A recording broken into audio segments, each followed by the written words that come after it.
ലോകത്തിലെ തന്നെ ഏറ്റവും വലിപ്പമുള്ള ഡോഗ് ബ്രീഡുകളിൽ ഒന്നാണ് ഗ്രേറ്റ് ഡെയിൻ എന്ന് നമുക്കെല്ലാവർക്കും അറിയാം. ഗിന്നസ് വേൾഡ് റെക്കോർഡ് നേടിയ ഏറ്റവും വലിപ്പമുള്ള ഡോഗും ഗ്രേറ്റ് ഡെയിൻ തന്നെയാണ്. അങ്ങനെയുള്ള അവരുടെ ഒരു വെറൈറ്റി കളറിനെയാണ് ഞാൻ നിങ്ങൾക്ക് പരിചയപ്പെടുന്നത്. ഇവനാണ് ഞാൻ ആ പറഞ്ഞ കന്യാകുമാരി ഷോയിലെ താരം.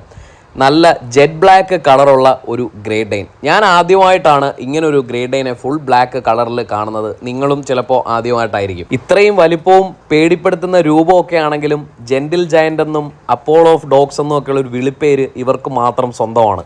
90 സെൻറ്റിമീറ്ററോളം ഉയരവും 90 കിലോയോളം ശരീരഭാരവും വരുന്ന ഈ ഒരു ജയന്റ് ബ്രീഡിൻ്റെ ഒറിജിൻ എന്ന് പറയുന്നത് ജർമ്മനിയാണ്. കാട്ടുപന്നികളെ വേട്ടയാടാൻ വേണ്ടിയിട്ടാണ് ജർമ്മനിയിൽ ഈ ഒരു ബ്രീഡിനെ ഡെവലപ്പ് ചെയ്തെടുത്തത്. പണ്ട് കാലങ്ങളിൽ ഒരു ഹണ്ടിങ് ഡോഗായിട്ട് ഡെവലപ്പ് ചെയ്തെടുത്തിരുന്ന ഈ ഒരു ബ്രീഡ് ഇന്നിപ്പോൾ നല്ലൊരു കമ്പാനിയൻ ഡോഗും നല്ലൊരു വാച്ച് ഡോഗും ഒക്കെയാണ്. എല്ലാവരോടും ഇതേപോലെ ജെന്റിൽ ആയതുകൊണ്ടാണ് ഇവർക്ക് ജെന്റിൽ ജയന്റ് എന്നുള്ള ഓമനപ്പേരുള്ളത്.